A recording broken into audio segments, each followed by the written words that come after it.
Hey Talking Cars fans, we really love making Talking Cars each week, but we want to make sure you enjoy it as much as we do. That's why we've created a survey to find out what you like best about the show, what you want more of, and what we can improve on. Go to cr.org/talkingcarssurvey and let us know how we can make the podcast better. We really want to be your favorite automotive podcast, and your responses can help make that happen. Thank you for your help and enjoy the show. We just bought a new 2020 Cadillac CT5 sedan and give you our first impressions, discuss some car-related commercials shown at this year's Super Bowl, and detail why it's key to keep your pet restrained while driving. Next on Talking Cars.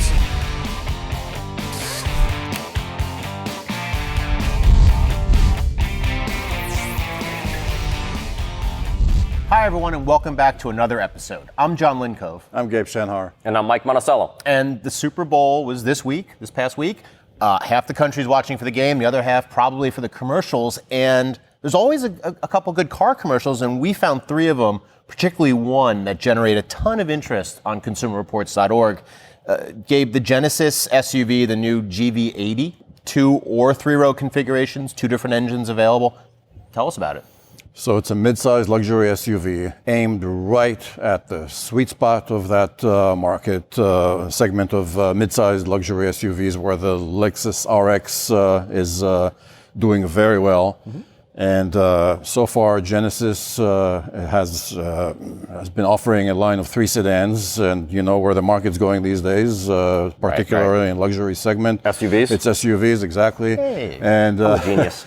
And this model, the GV80, that's coming out this summer, is really going to put Genesis on the map with that. Yeah, they've had a hard time with some of the G90 and the G80 moving. You know, they haven't been selling them, not setting the world on fire. Right. Price-wise, I mean, we're estimating it's probably going to start at like the high 40s and top out at like mid-60s. Sure, with all the luxury accoutrement, if you will. Mike, what did you think of that vehicle? Not the commercial, we're not critiquing them, but... Yeah, actually, I thought the commercial itself was kind of boring, but yeah, it was cool to finally see it, you know, to see what it's really going to look like, and I think that unlike, you know, the funny thing is the G80 and G90 are great sedans, and of course I love driving the G70, but as Gabe said, they haven't sold that well, but I bet, you know, now that you enter this very important market with this SUV, now they're probably going to sell a lot. And like you said, entering that SUV market, a lot of people I still think don't know what Genesis is. They don't understand that, you know, it's a luxury arm of Hyundai. And they don't maybe even know how good it is, because those cars are all really good. And when you bring an SUV out, which is where, you know, so many people seem to be going these days, yeah, it's, if they're not on the map now, I bet they're going to be after that thing enters the market. And you know, the big thing for Genesis so far has been much like Lexus when it was first introduced decades ago. A lot of the luxury, a lot of the features, lower price. Yeah. You know, so they're going to undercut the big boys, so to speak. You know, with just a lot for the money. Yeah, and pretty decent value. And I'll say that their controls and infotainment is pretty user-friendly, as opposed to where just about every other luxury make has been going, and aforementioned Lexus, particularly Lexus. And from what we've seen of the interior photos, the interior looks fantastic. Well, and you know, one of the final things, based on the Kia Telluride, based on the Hyundai Palisade, both from Hyundai Corporation, knock out of the park SUVs when they first were introduced this year. You know, it bodes well for the GV80 to also really make a big impact. Yeah, let's clarify. The GV80 is not based on the Palisade and the Telluride. It's a rear-wheel drive based kind of platform that we'll share with the upcoming redesigned G80. So it's going to have a whole different feel. Yeah, I didn't want to say it mean that. It was just based on the event of those coming out. How well they did as brand new SUVs. Exactly. You meant. Yep, but good feeling. I got it. So the next commercial we're not going to critique is about the Hyundai Sonata. Wherever you come down on the accents of the actors, we're not going to pretend to have those. But we don't have Keith here. Smart Pack? You talking about Smart Pack? That's the best I got. Yeah, we were. Sorry, I already ruined it. Look who's got Smart Pack. Smart Pack? So it had a very interesting aspect of it because the Sonata is a good car. Right. We have one in test right now. We're pretty impressed with it. But the Smart Park feature that you're talking about, very interesting little cutaways in the commercial. And Mike, tell us about the feature and what they did there. Right. So, I mean, you can look at it like, I mean, does it really park itself? Well, it does within reason. I mean, it's not like it's going to be able to parallel park for you or even, do a 90-degree turn. But, if you can get it pretty lined up with a tight parking spot, that's its benefit, is that you can be standing outside the car and you could park it, and it has the ability to turn the steering wheel to get it, little bit. Yeah. Kind of lined up. But what's funny about that is, I mean, first of all, I thought the commercial was hilarious. I'm not from Massachusetts. We have a couple people on staff from Massachusetts. I don't know if they don't have good senses of humor, but I thought it was hilarious. The accents were supposed to be over the top. But True. Here's the question. How useful are these type of, remote parking systems? Because think about it.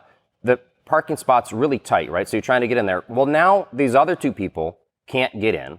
And you're also, they can't get in and out of their cars, and you're taking the risk of a door ding to your car when they do. Right. So really, if you think about it, the only way these systems are going to work well is if all three of those cars have Smart Park. Sure. I mean, we borrowed a Sonata that had that feature, and I remember watching.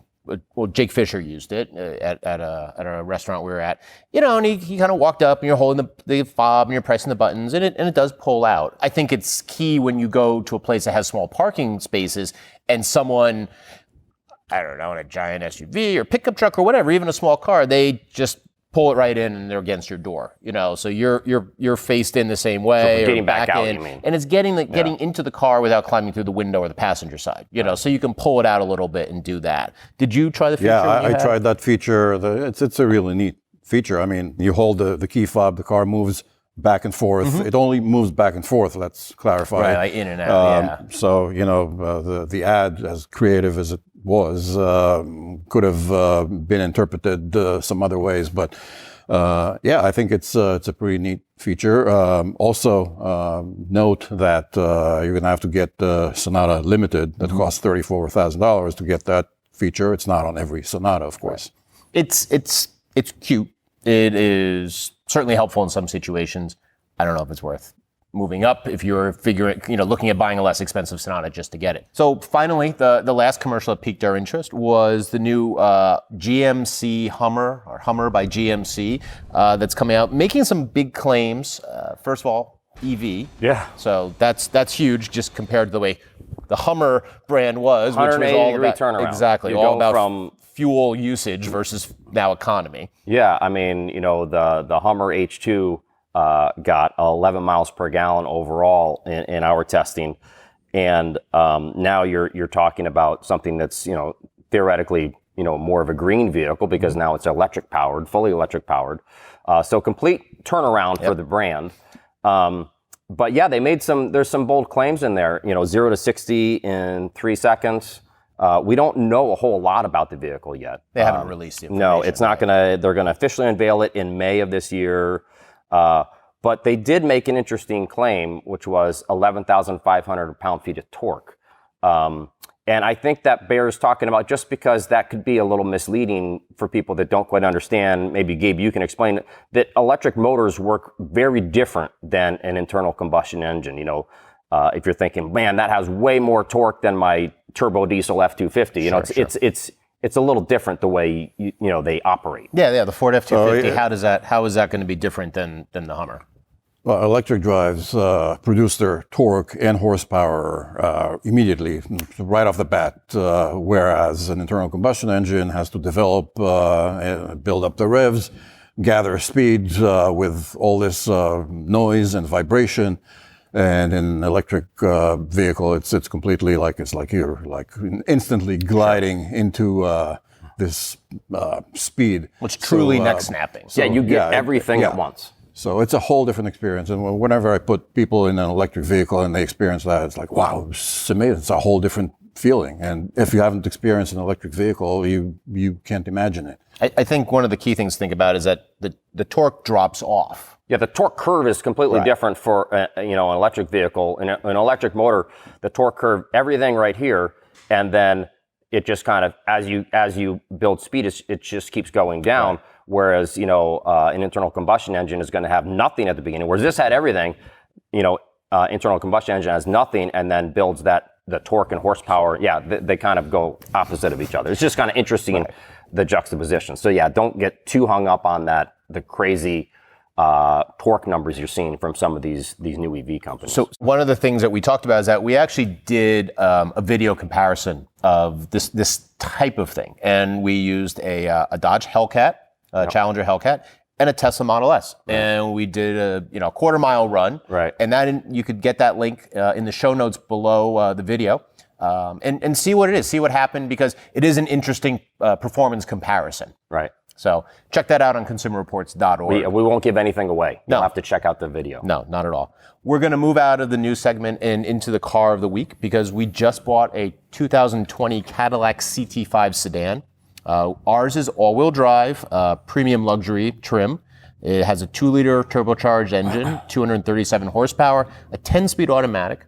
For those that's not enough, there's also a more powerful 360 horsepower, 3-liter Cadillac CT5V version, so much more of a performance bent model. Ours was $53,520 with all fees.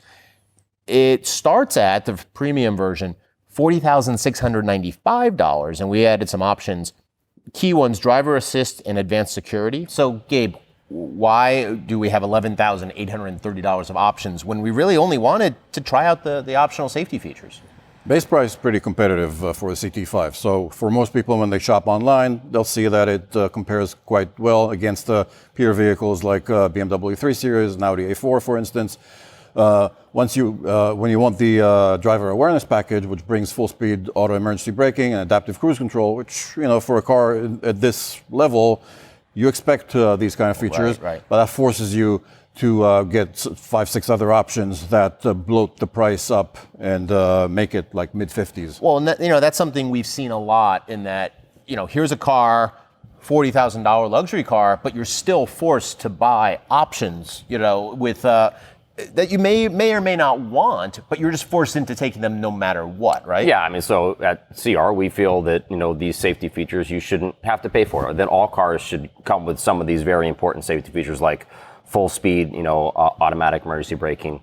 And unfortunately, there's still, manufacturers out there or specific models that are making you, pay extra for some of these advanced driver assistance features. Especially when they're all standard on a Toyota Corolla, which is far less expensive. But okay, so aside from that, how does it drive? What's it like?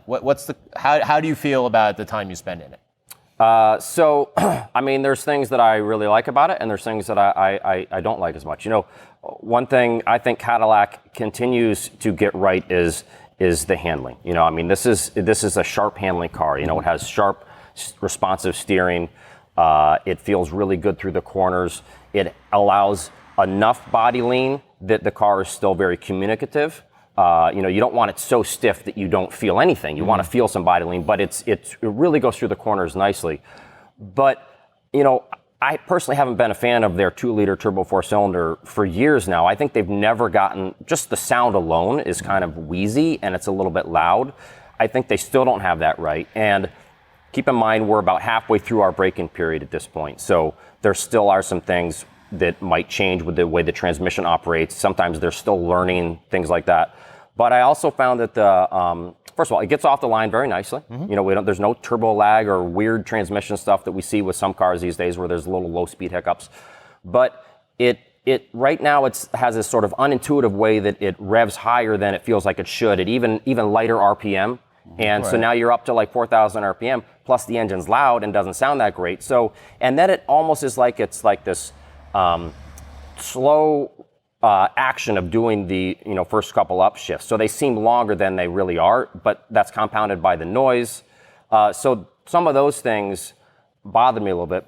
And then those weird things like it's super responsive to downshifts. Like it does it immediately. Right. But the downshift's a little bit rough. I mean, did you find any of this, Gabe, or am I out on Monty's Island again? No, I think I agree with pretty much everything you said, particularly the handling and the powertrain. I think that it's a quiet car. I mean, in terms of wind and road noise. Yep. But that engine noise is a little Yeah, I think it's not the most refined, and I think they wanted to inject some kind of sporty character to the car with that noise. It's going to be a matter of taste. You know, a Cadillac engineer asked me years ago, I think I was in an ATS, on an ATS launch, and I said, you know, this thing just doesn't sound that great. And he goes, well, tell me a turbo 4-cylinder that does sound good. And I said, Audi A4, you know, and he goes, oh. And they didn't say anything, because there are manufacturers that have gotten, you know, Audi, their 4-cylinder, turbo 4-cylinder has been great for years. BMW has a very nice sounding turbo 4-cylinder. So it can be done. Yep. I don't know what's going on with Cadillac, but you know, but like as far as like the driving position for me, very good. The seats work well. Rear seat is tight. I don't know if you're a big guy. I'm a smaller guy. I sat back there. My head is almost touching the roof. Yeah, I agree. The rear seat, I mean, although it's a lot better than the ATS and even the CTS, right, which this car replaces kind of both of them. But yeah, I think it's not a matter of fore aft room, but the seat's a little elevated, so it robs some headroom. Right, but the benefit to that elevated seat is that because it has a really nice rake to the bottom cushion, it gives leg support. You know, we get in a lot of cars that don't have any leg support. This one has leg support, but you're lacking some headroom. But for me, my toes are like squished underneath the front seat, so it puts you into this sort of awkward position anyway. Even if you have shorter legs like me and do have some leg support, you got the long legs. Well, that's the thing. Your knees were up more, but you said that, you know, different heights and such. I found sitting behind myself, so, you know, keeping the seat in one position, getting in the back. If I cross my legs, you know, crisscross applesauce, I had leg support, but still couldn't get toe room underneath. And I would ride in the back for a while. Right. I don't think I would want a cross country trip in it, but it was comfortable. Seat had good, Gabe likes to say, good posture, forms good posture. The rear seat, the front seat was great. Yeah. I like the ride. I like the handling, engine noise. I can go either way with that. The Cadillac infotainment system continues to get better and better.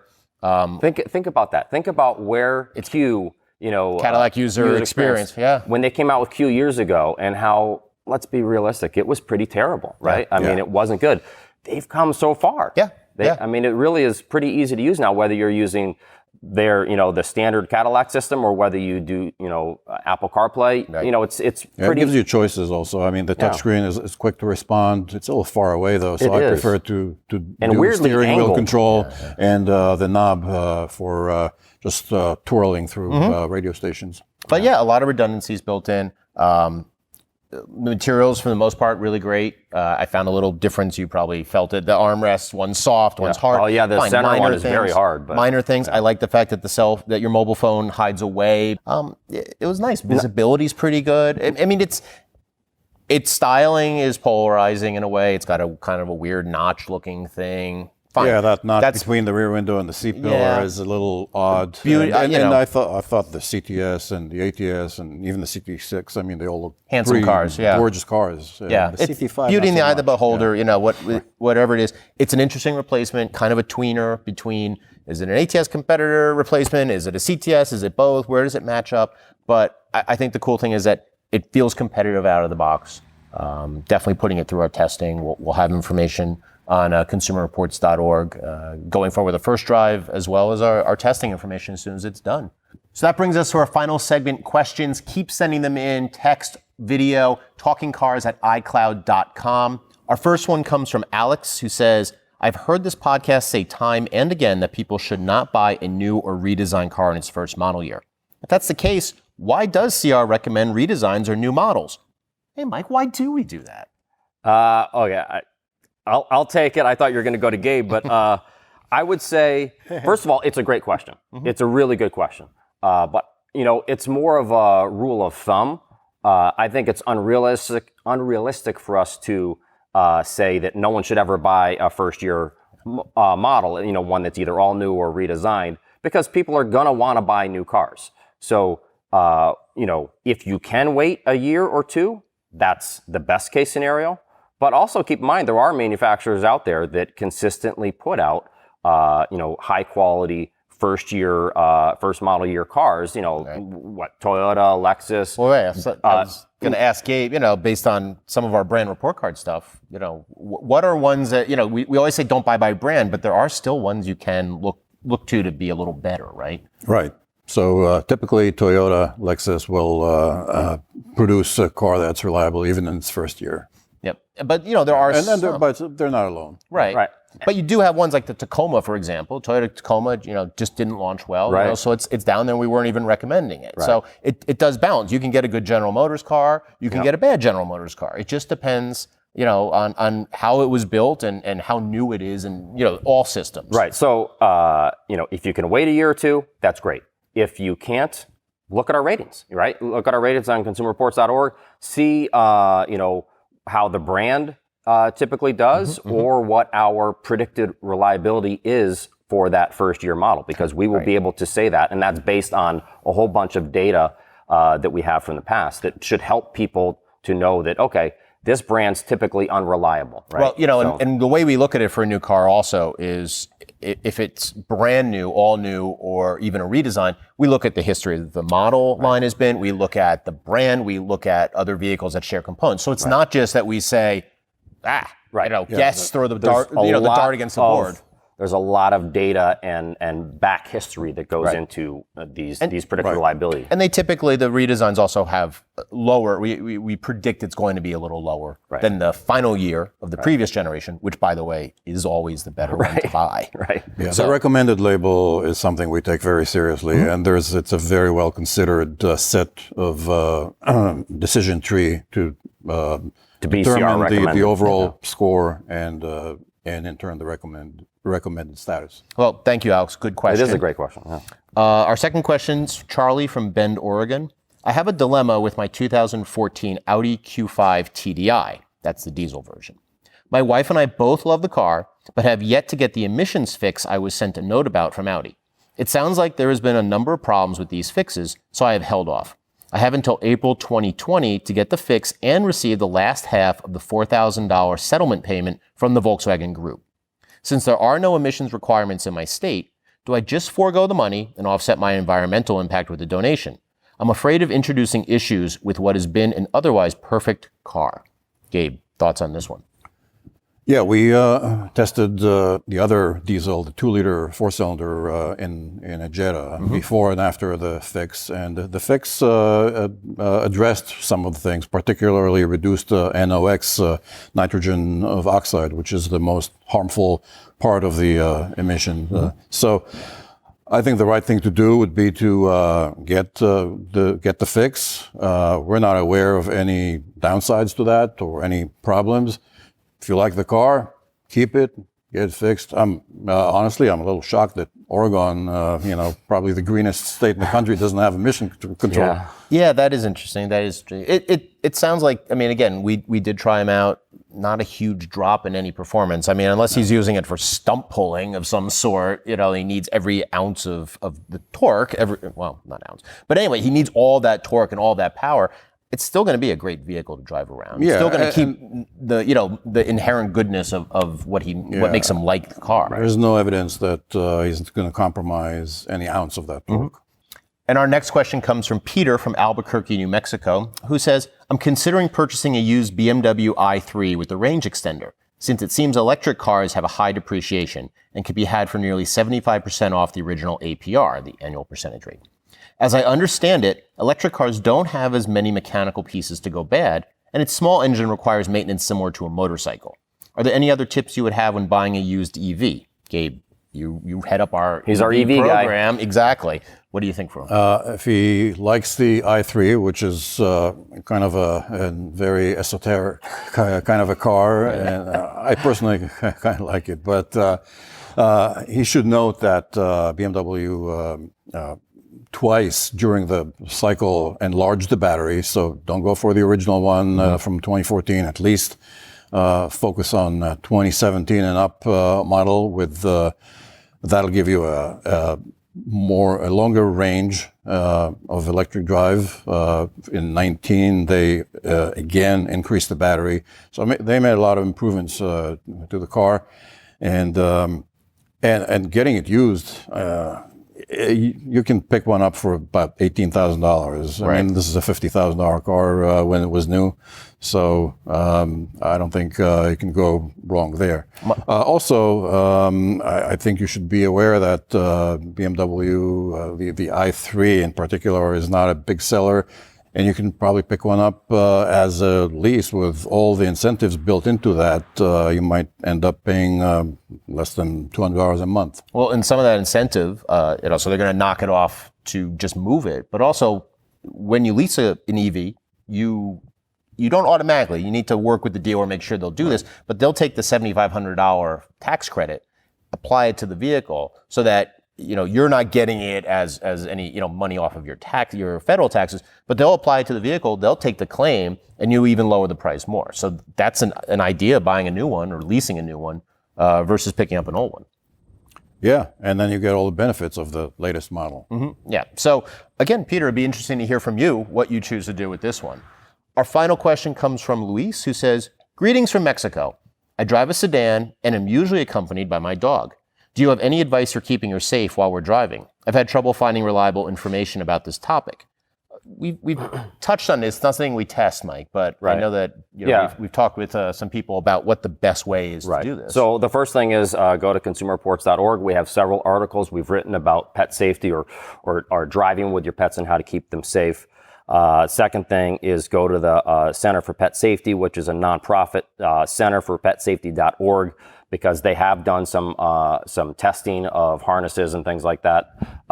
So you want to go there, and they have even more information than we do. But so there's two big reasons why you want to either harness or crate or put your pet in a pet carrier, or if it's an SUV or a station wagon, have a barrier to block it. So if it's in the cargo area, it can't go flying forwards. The two big reasons are, one, as an animal lover, you don't want the animal to get hurt. If you have to suddenly stop, that animal's coming hurtling forwards and is probably going to get hurt.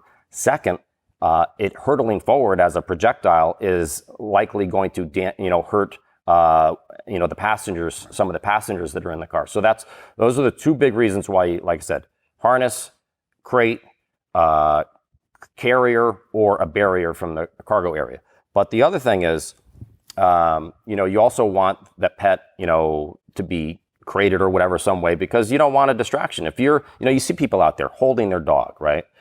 That's a complete driver distraction. And that's what we're trying to get away from these days. We want people to pay more attention. Well, if you're holding on to Fluffy or whatever, and, it's looking out the window or almost going out the window, that's a terrible distraction. So you don't want that. So, I mean, it's so important for everyone involved, for the animal, for anyone in the car, to make sure that your animal is crated or harnessed in some fashion. Yeah, I with my dog, it's, the same thing. The head comes up and you're, it's so cute, but you're distracted and it's just dangerous. So I don't think we can say anything else other than definitely harness your animal.